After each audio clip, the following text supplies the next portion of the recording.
Number 1. Upstairs.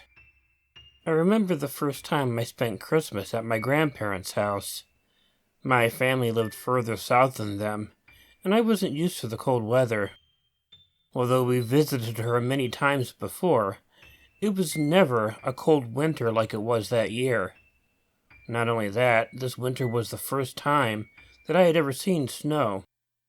Now, this happened a long time ago, but there are some things that I remember pretty well.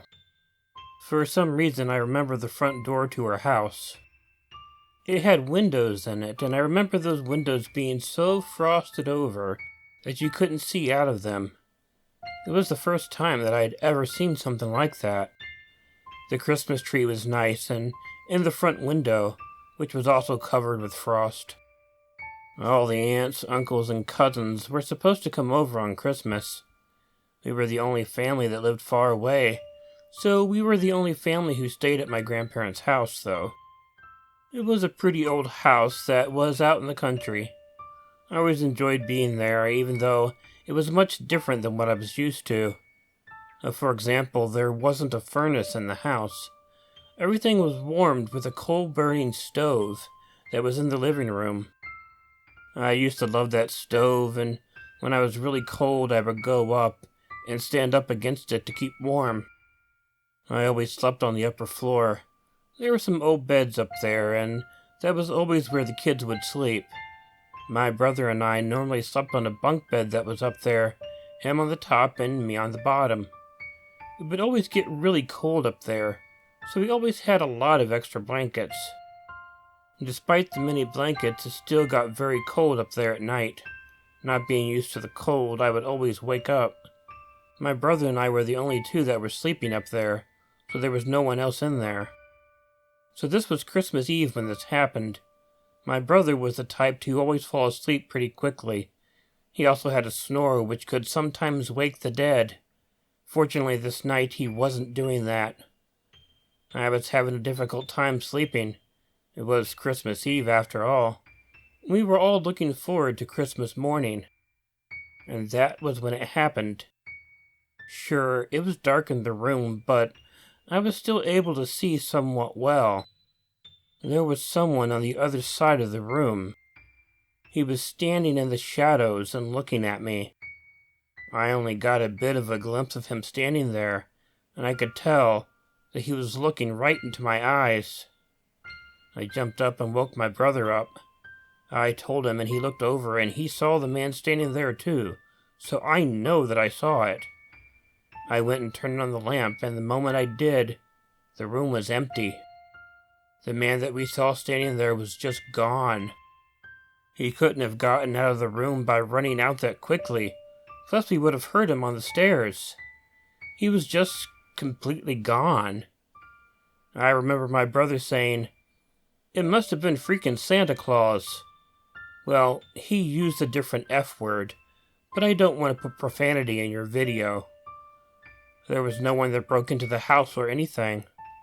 Every year to this day, my brother always talks about the Christmas ghost during the holidays. Personally, the last half of 2017 has been pretty exhausting. The most draining part, both emotionally, physically, and financially, has been the laborious task of moving my father into an aged care facility due to his rapidly advancing dementia. He lives in Tasmania, where I grew up, and I'm currently working and living in Brisbane, which is about 1,500 miles away north of Tasmania.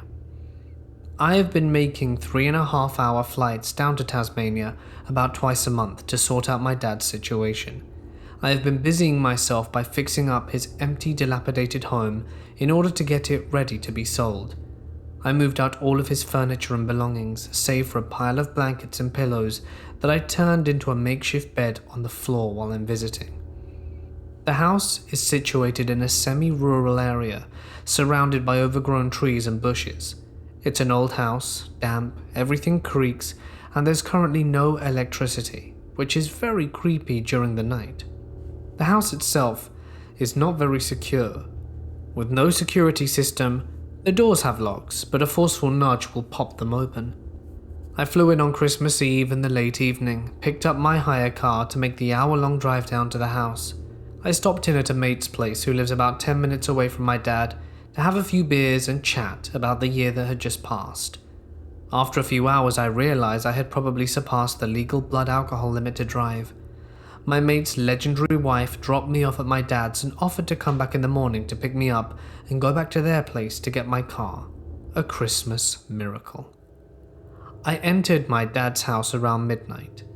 The house inside was pitch black, and in my slightly drunken state, I flipped the light switch and nothing happened. Oh yeah, no power, right.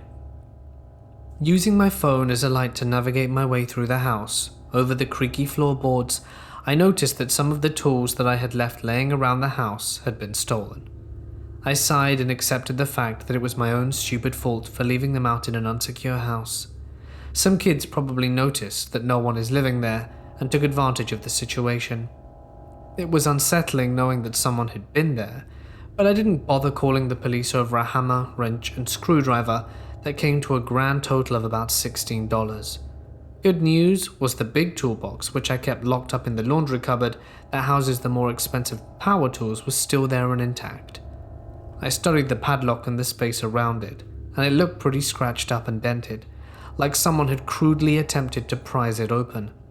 Nice try, morons, I said aloud to myself. The toolbox is very big and heavy and too big for one person to carry unless you're Andre the Giant.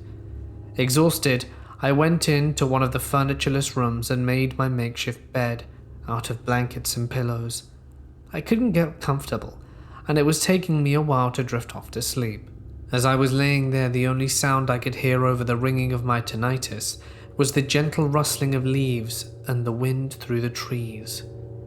I could also hear what sounded like the unmistakable crunch of boots on gravel that went up the side of the house. I tried to listen harder, when there was a loud gong sound of something solid coming in contact with the metal railing that leads up to the back door. This made me sit up wide-eyed while my heart races. Maybe it was a wallaby or possum. I sit there. It's possible. I was just listening. I could hear the sounds of trees in the wind and nothing else for a few moments, and then I start to calm down.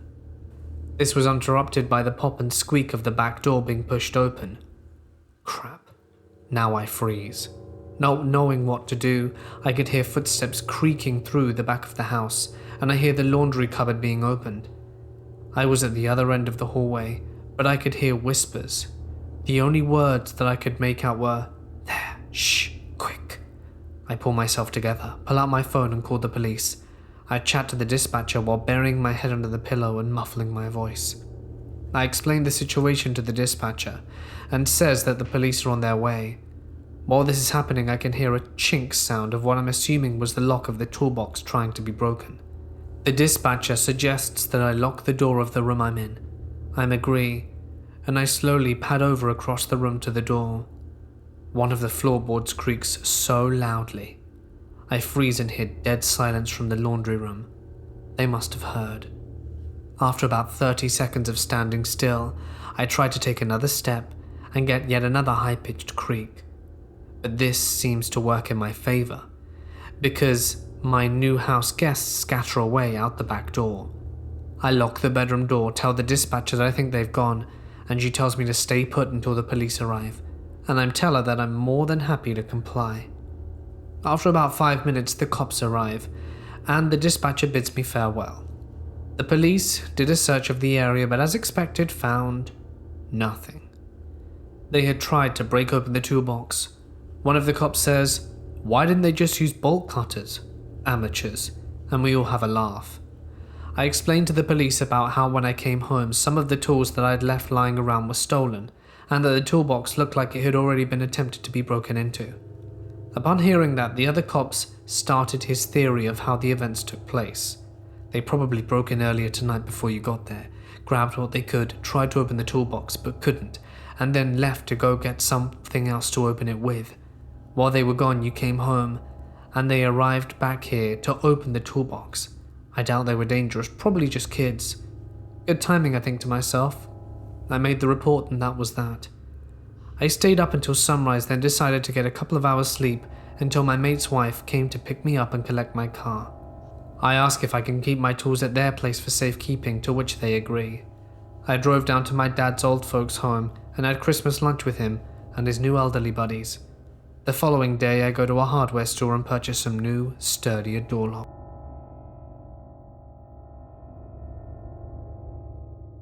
At home. I grew up out in the country, and I've lived my whole life out in the country. I'm a country boy born and bred. When I get drunk on old Milwaukee, I listen to bluegrass music on the radio, and also I smoke weed.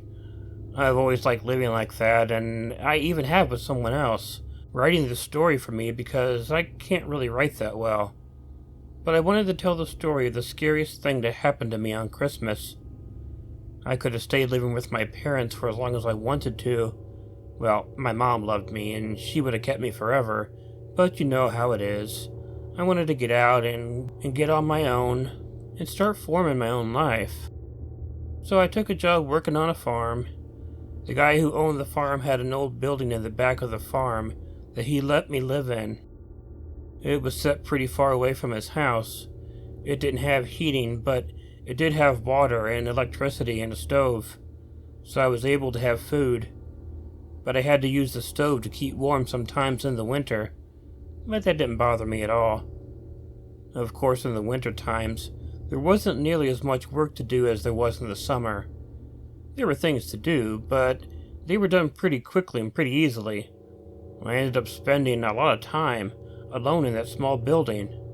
Boys would come over and hang out, and smoke some weed with me in the summertime, but they rarely would come over to hang out in the cold of winter. I lived a pretty simple life, but I loved it. I would have loved to go over to my mom's house for the holidays, but I really wasn't able to.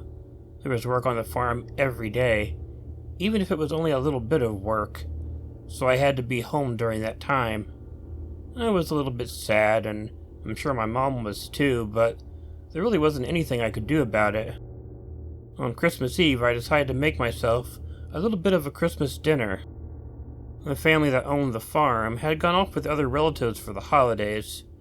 I think one of the other children stayed home to do a little bit of work too. I noticed him outside when I was finishing up my chores. And we didn't talk though, since the two of us didn't talk very much anyway. I never thought that he liked me very much, so I was a bit uncomfortable being alone with him on the farm. It was damn cold that night. There was a little bit of snow on the ground, but there wasn't very much. The sky was overcast before I went in for the night. It seemed like it might start snowing again, and I was right, it did. I was beginning to think that this was the perfect Christmas Eve that I could spend by myself. And by the time that I was ready to eat, the snow started falling pretty heavily, and the wind started blowing pretty strongly, making really wild, wailing sounds as the night went on. While I was eating, I heard a gunshot. Now, some people hearing this might react differently than me when they hear a gunshot. They might be scared or get up and try to find out where the shot came from. I never did anything like that. The gunshots were pretty normal in the area that I lived in. But then I heard another one. This one I paid more attention to than the first one. I noticed where the second shot came from, and it was from the direction of the farmhouse. That was really weird because I never thought that guy, whose name was Josh, to ever have anything to do with guns. I tried to put it out of my head though. Again, gunshots in that area were not really an uncommon thing. I just ate my meal, and went about eating my meal. The wind was still blowing pretty hard, so I didn't hear anything else after the second gunshot. While I was eating, and a little while after the gunshot, I heard something outside of my little building. It sounded like some loud grunts or something like that. And then a few moments later, there was a big thud right up against the door. It was loud and I could see the door shake when it happened. I was startled. I heard some more movement outside of my door, and then there was a more minor thud right after it. It took just a few moments, and then there was another thud, almost just like it. After that, there wasn't any more thuds. I had no idea what was going on, but I was scared. It wasn't like someone was knocking on the door. It was like something had been thrown against it, or something had fallen onto it. That was why I was so confused. I got up and went over to the door. I was scared to open it, but I decided that I had to. I took a moment before I opened it, but when I did, a body that was leaning up against the door literally fell on me. It only took a moment to realize that the person was Josh. He was in bad shape too. He was bleeding in several places, and he had obviously been shot. I had never seen something like this before, and I didn't know what to do. I pulled Josh into the building, asking him what happened. He was probably in shock, and he wasn't able to tell me much of anything, so that did not help. I decided to go to the main house and call an ambulance, so stupidly, I told Josh to wait here, and I ran out of the building.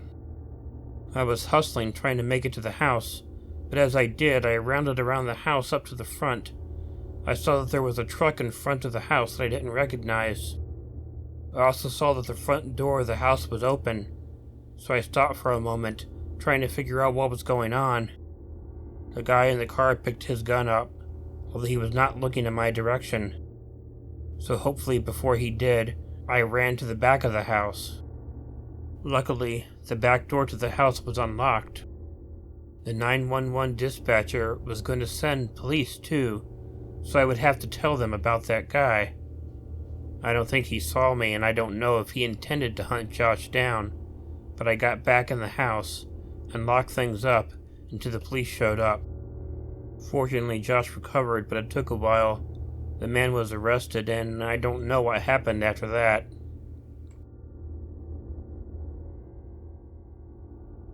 This happened back on Christmas Eve in 1999, when I was 12 years old. My parents were away at a Christmas party and planned not to return till late, probably after midnight. So it was just me and my brother John, who was 16 at the time. I was a dumb kid who still believed that Santa was real. Approaching midnight, I decided to go to bed. Just about 3 hours after, I hear a knock at the front door. I thought it was my parents coming back from the party, or perhaps Santa, but then I thought and realized something. I was like, Santa comes through the chimney, not the front door. And couldn't my parents just open the garage and come in? My parents never ever tell anyone who is outside our family what the garage code is, plus nobody else but them were expected to come to the house for the night. I decided to just ignore it. At least 5 minutes later, I hear a knocking noise again. This time I decide to check who the hell is knocking at 3 a.m. I made sure to check the front door from the window to the kitchen, so that whoever was knocking on the door could see me. The kitchen window that I was viewing from was across left of where the door was, so you could only see the person's right side if they were facing the door. From what I could see, there was a man dressed up as Santa Claus, but I was not able to see his face due to the fact that he was facing the front of the door. He then suddenly turned around to face me. He seemed to be somewhere between his early 50s to late 40s. He was grinning a massive, creepy grin, and then said, "Merry Christmas, Joseph. I have some presents down here for you. Why don't you come and open the door and let good old Saint Nick give them to you?" I was scared and said nothing. Then he started to jiggle the doorknob to get in. I quickly walked to my brother's bedroom to alert him about the fake Santa Claus. He was grumpy that I had woken him up, and when we went to check, there was no one there. He accused me of dreaming. "Go back to bed, Joe." He is." "No buts." He was annoyed. I went back to bed but couldn't go back to sleep. Then I heard it again. This time I ran down the stairs, busted into my brother's room and screamed that he was still there. Angry now that I could not go back to sleep, me and him walked up the stairs and looked at the kitchen window. But this time we both saw him and he was like, "Oh my, you're right, Joe. Sorry I didn't believe you." We hid in my bedroom as he dialed 911. The police said that they would be there as soon as possible. 8 to 10 minutes later, No noise was made and it was all quiet. I was about to ask my brother if he thought the creep was gone when all of a sudden we heard a window break. We quickly looked at each other in horror as we realized the creep had broken the window to get in. We heard boots approaching my bedroom and the words, "Joseph, where are you? I have a Christmas present for you. Come see St. Nicholas," which freaked both of us out. There were blue and red and white flashing lights, and the police were finally here. It felt like forever. He tried to escape from the window he broke through, but the police caught him. The window he broke was the kitchen window that I was looking out of. The man was a convicted rapist who had done something terrible to a 12-year-old boy just a few blocks away. After that, my parents never went to another holiday party. Number 3. Christmas shopping. I remember my first time working on Black Friday really vividly. You see, I don't work in a retail store. I worked in a fast food restaurant. I'm not sure if I should mention which one it was, but we were just as busy as all the retail stores and malls. I mean, I seriously could probably tell you several stories that were crazy, but there was one that was scarier to me than all of them. The day was going by so quickly, so I was grateful for that. We were staying open late, to try and accommodate all the shoppers who have had a hard day. But when closing time was coming, I was beginning to feel a lot better. The moment it hit time to close, I closed the doors on one side of the restaurant, and then I went back to lock the doors on the other side. As I was turning the lock on the other side, some guy was just walking up to the door. There were still some people in the dining room eating, but our procedure was to lock the doors at closing to not let anyone else in. We would open the door and let the diners leave when they were done with their meal. I know he saw me locking the door, but he decided to walk all the way up to it anyway. I never let anyone in after hours, but I could tell he was going to try and get in. This has happened from time to time, and although it pisses people off, nothing bad really happens from it. "Oh, come on. I made it at the last minute," he complained. "I'm sorry, we're closed," I informed him. I was about to turn and walk away from him, but I realized that he was not going to go away too easily. At first, he was just asking me over and over to be let into the store. At first, I didn't know what to do. I figured that the guy was going to just protest for a moment and then leave. But he quickly got very angry and began pounding on the door, demanding to be let in the door. I just looked at him and said, "If there was any chance that I was going to let you in, it's definitely over now." The look that man gave me was pretty frightening. I could tell how overly pissed off he was. However, he was on the other side of the door and there was no way that he was getting in. After a little bit of huffing and puffing, he finally turned and walked away. Although it was a little disturbing, I didn't take the event overly seriously. If you've ever worked in fast food or retail, you know that you had to deal with certain kinds of people, and the angry denied customer was one of them. I did continue to think about it, but I didn't think that it was too important. After a while, I noticed that one of the families that was still eating was done, and needed to be let out the door. I got up to let them out. It was a family of 4. All the kids were in their upper teens. I let them out and then locked the door again. A little bit later, a man who was eating alone got up and bussed his table. He went toward the door and I went over to help him. I opened up the door to let the guy out, and this happened really quickly. No sooner had I opened the door, but the angry customer from before came out of nowhere. He grabbed the door with one of his hands and tried to pull it open. Scared, both me and the customer tried to shut the door. This caused the outside customer to scream and try to pull his hand away from the door.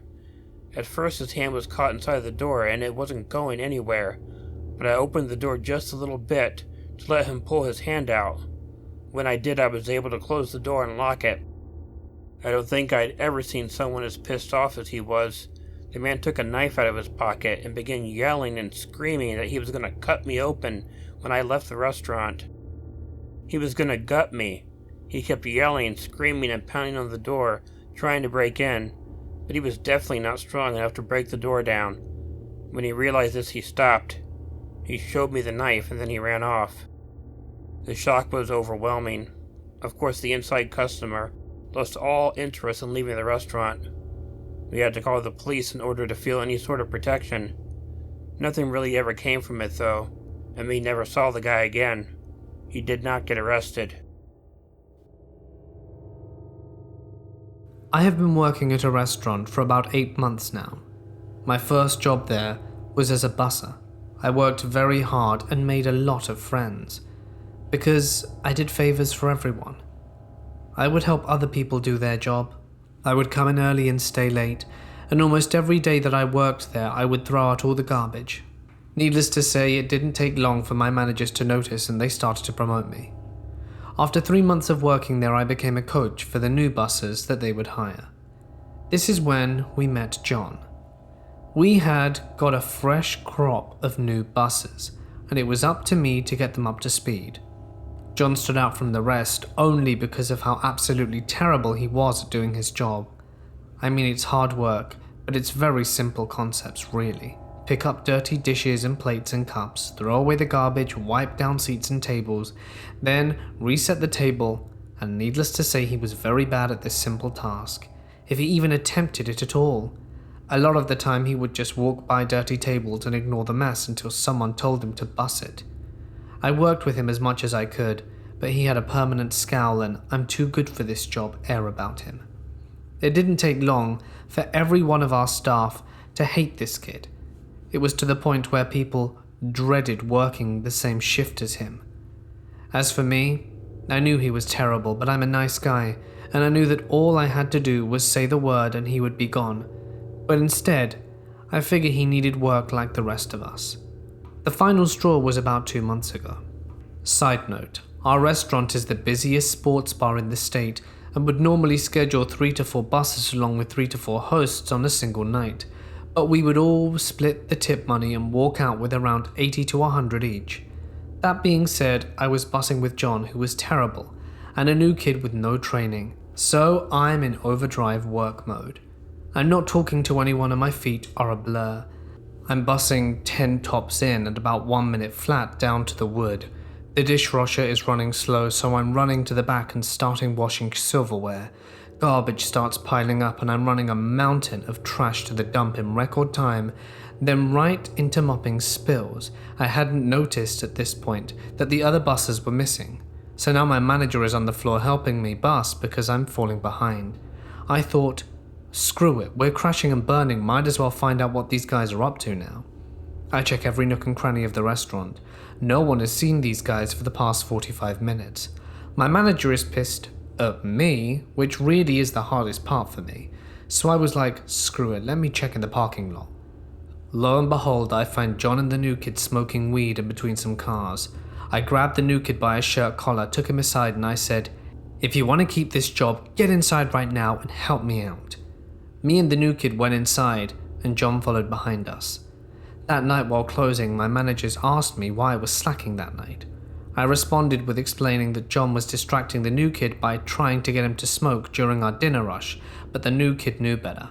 I lied because I liked the new kid, and I thought he deserved a real shot like everyone else.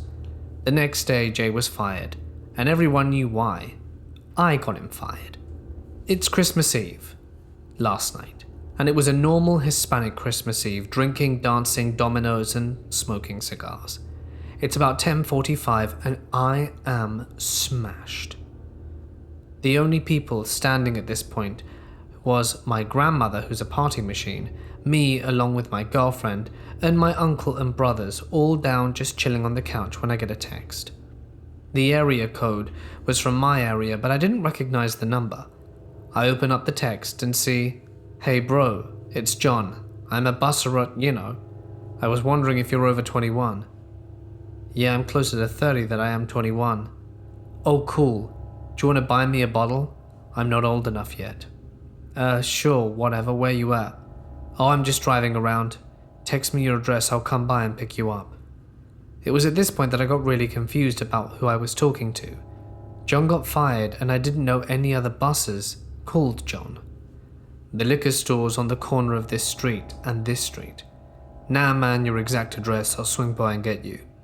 At this point the red flags were up now, and I was thinking of ways to end the conversation without looking like a dick. Hey John, I just googled all the liquor stores in the area. They're all closed up early for Christmas. Nah dude, I found a 24-hour one. I'm in your part of town, I'll pick you up. At this point, I was sobering up real quick. I didn't live anywhere near work, and I know that the John who used to work with me for 3 weeks had no clue where I lived, or so I thought. I showed my girlfriend the text and she agreed it was super creepy, and I called my friends from work and they confirmed that there were no new buses named John, so it had to be the one they fired. Then the dude calls me up. Yo bro, let me come get you real quick. I know this place in this part of town that has a 24-hour store. Let me just call them up real quick, just to make sure that we don't waste the gas. Alright, call me right back. I hung up, blocked his number. Looking back on it, so many things could have gone wrong. I'm pretty sure he was out for some kind of petty vengeance, maybe more. But I'm glad I didn't find out. Certainly would have ruined Christmas. Number 7. Tree. When I was 11 years old, I had a totally scary experience. I didn't believe in Santa Claus, but I knew that my parents would put the presents out right after we went to sleep. So I was curious as any young kid would be, and I decided to get up in the middle of the night and go out and check out the Christmas tree. I wasn't going to open anything. I just wanted to see how many presents there were. I snuck out of my room and confirmed that everyone else was in bed. Then I went to the stairs and I slowly went down them. I got down the stairs, the tree was right in front of a big window, and I was totally happy with how it looked. There were tons of presents. But it's what I saw behind the tree that scared the crap out of me. There was a guy at the window, and he looked like he was trying to open the window. He didn't see me, though, so I backed off from the tree as slowly and quietly as I could. I kept an eye on the guy, and he still didn't notice me. Going up the stairs, I was much quicker than I was going down, and then I ran to my parents' bedroom and told them that someone was trying to break into the house. My dad grabbed a baseball bat and went to check it out, while my mom called the cops. I heard some commotion downstairs and my dad yelling threats. It wasn't long before the police came, but my dad did chase him away. They caught the guy later. I didn't get in trouble for going to check out the tree early, because I basically stopped us from getting robbed.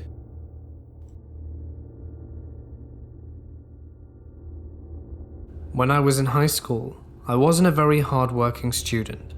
I wasn't a troublemaker, but I was an incredibly lazy girl, working just the minimum so that my parents wouldn't get angry. I've always had some kind of easiness regarding schoolwork. I never knew what it truly meant to make an effort, so I spent all my classes drawing or copying books without many consequences. My junior year of maths, my teacher, who was seen as everyone as uptight but very caring, was pretty upset about this, as were many of my previous teachers. He wanted me to work harder. I wasn't bad at maths. I was around a grade B, but sometimes my grades would dip. During my parent-teacher meetings, he told my mum that I was wasting my capacities and that it was infuriating how lazy I was. My mum then replied that she agreed with him and that she wouldn't blame him for pushing me harder and for pushing me if it meant making me work harder. And from that day on, he did exactly what she said. In every maths class, I would always be the first person to be questioned. He would also make sure that during the tests, he'd push me and say, "You can do it, Elisa." It made me feel quite uncomfortable, because at that age no one wants to be the center of anyone's attention. My classmates started to realize that my maths teacher was a little too obsessed with me, and teasing me a lot about this. The last class before Christmas break, the maths teacher threw a little surprise Christmas party. It was very nice, him giving us chocolates and mock champagne. We had a lot of fun. And during the party he poured me another glass of mock champagne, telling me that I deserved it because I was doing better. And it was true. Because of all the attention I was forced to work harder, so my grades were being pushed to about an A. I accepted, but didn't drink it entirely, as I have diabetes and had already had way too much chocolate. But during the next class I was feeling quite ill, almost faint, and finished my last day of school before Christmas in the nurse's office. At that time, I wouldn't even think it was because of the alcohol-free champagne. I thought it was due to my diabetes, that I indeed did have too much chocolate, even if it didn't look like my usual crisis. A few weeks later, my class threw some kind of charity event. It was a class project and we were very proud. In my country, we don't have proms, so it was our occasion to wear formal clothes and dance together at school. The maths teacher was invited and was helping some of the boys to tend the bar.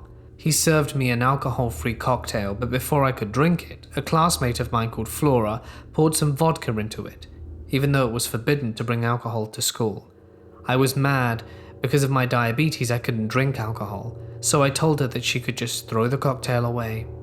At the time, I thought she did, but when I think about it, I wonder if she chose to not waste the alcohol and opted to drink it herself instead. The event ended pretty badly because of the alcohol Flora had bought. Some guys were very drunk and they started breaking things, and Flora passed out because of the alcohol she had. The event ended.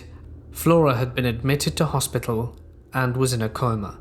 It was pretty severe, and we spent the next day at school being lectured. Flora actually got expelled from school and never went again. I was very upset with her. Because of her, every event would now be forbidden, and our projects were a failure. We gave a very bad image to the association that we were raising funds for, so I kind of ghosted her and never asked her if she was doing any better. I feel bad about it now, but at the time I was immature. But because of that, I'll never know if she was ill because of the alcohol or because of my cocktail. A few weeks later, I failed a maths test. It had been a long time since I'd failed a maths test and my maths teacher was angry. He yelled at me in front of everyone saying how much of a disappointment I was and that I was hopeless, that I would just end up living in a cardboard box under a bridge. Something was off, I was feeling it. He had a very weird look in his eye. It chilled me, and I couldn't help it, and I started crying. He calmed down a bit and said he would give me an hour of detention during which I would copy my lesson. I was a bit surprised because normally detention is for bad behavior, not for bad grades, but I was a little relieved because it was a small punishment. My parents would never know.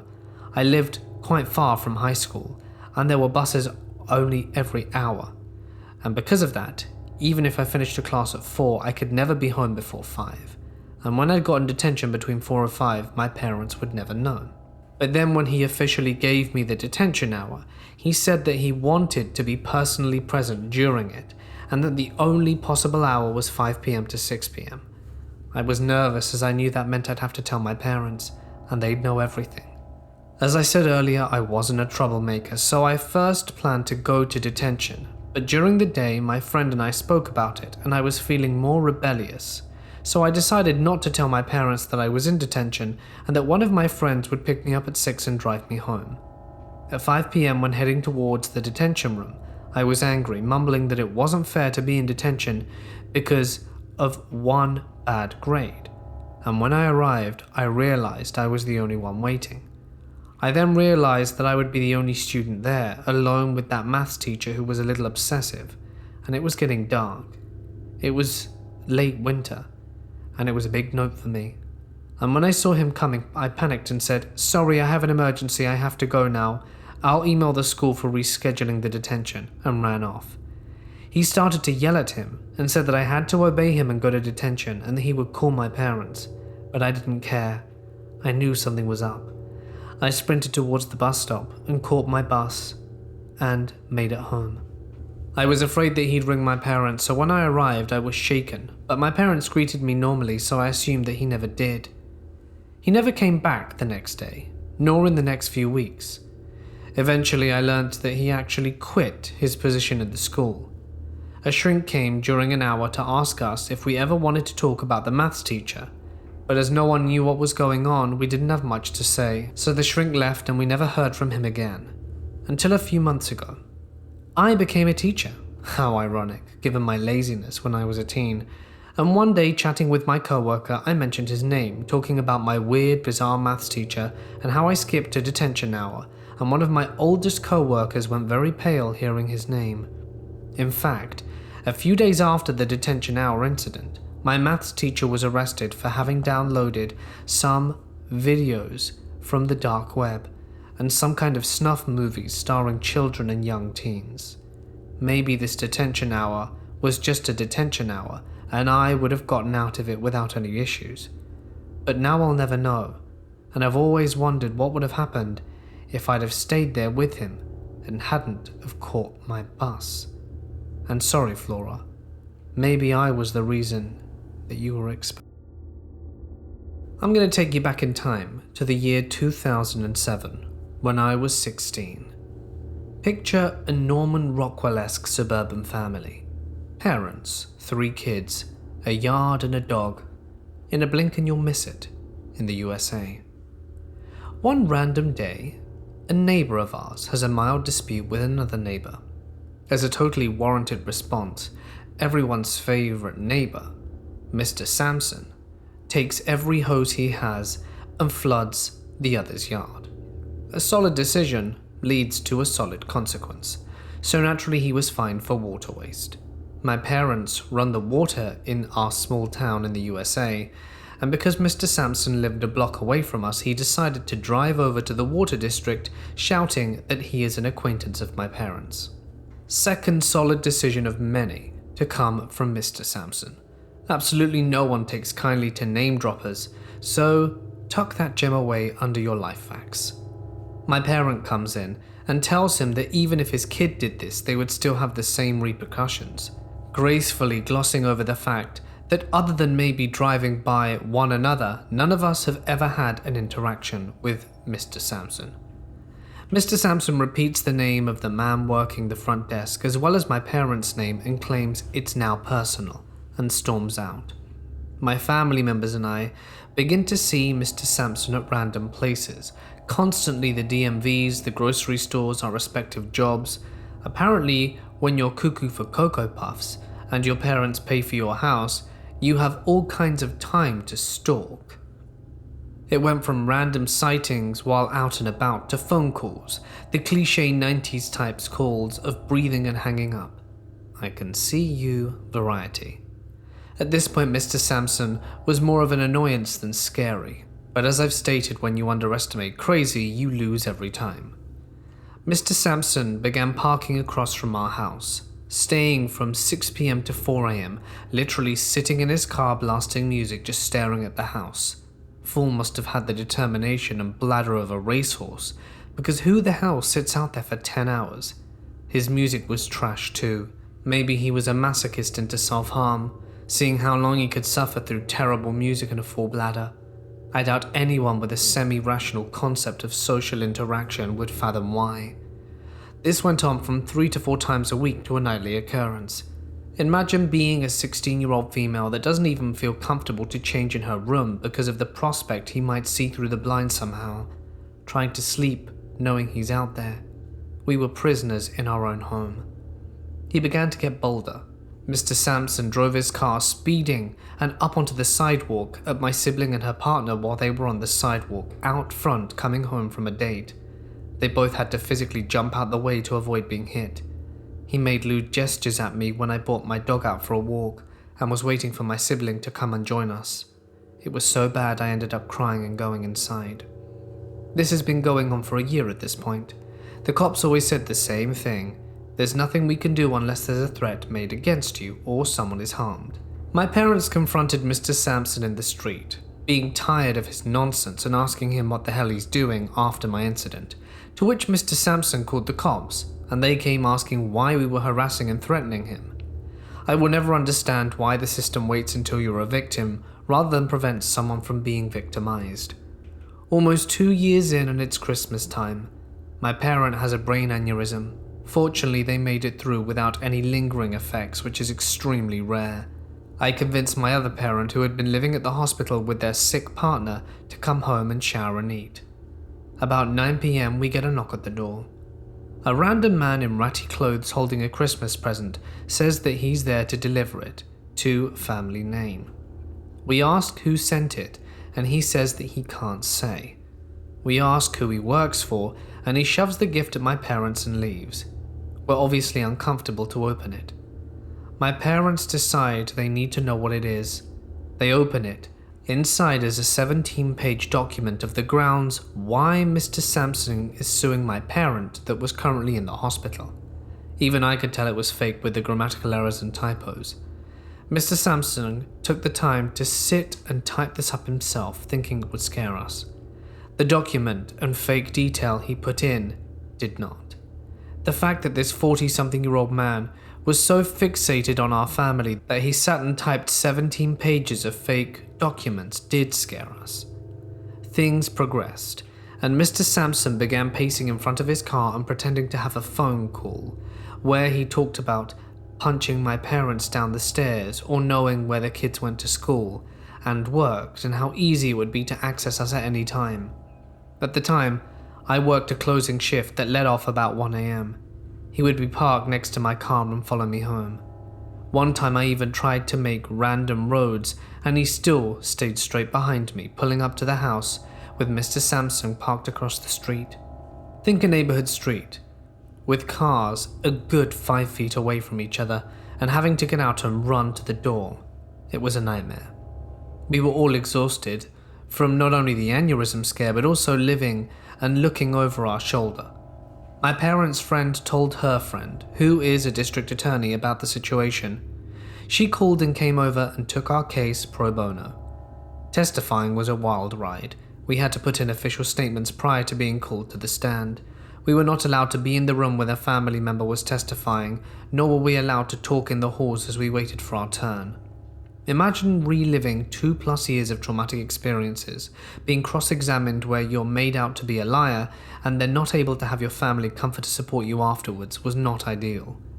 There was enough to put him away for 1.5 years, as well as grant a felony restraining order. We moved while he was still incarcerated. My sister passed while he was in prison. He immediately tried to sue her estate, as she was 21 at her death when he was released. He claimed that her testimony from him running up the car at her and her partner was false, and the only reason he was locked up, not the real case as there were harassment and stalking charges, and that the money people donated to a GoFundMe for her accident he was entitled to. There are so many more details, but this was already long enough. So let's not meet, Mr. Samson. Let's never ever meet again. You made us prisoners in our own home. Clearly you're still the same and have not learnt a thing from your time locked. Hey all, Killer Orange Cat here. First I want to thank my good friend Mortis Media for doing this collaboration with me, and not only that, but showing a whole lot of patience for me. I had a little bit of a medical thing over the weekend, but I'm fine now, so please don't worry about me. It just means I have to start taking the diabetes thing a little bit more seriously, which I'll do. Fortunately for Christmas, I got a lot of sugar-free candy. But speaking of Christmas, for those of you who celebrate it, I hope you have a Merry Christmas. I hope you enjoyed this video. And please check out the other half of the video on Mortis Media's channel.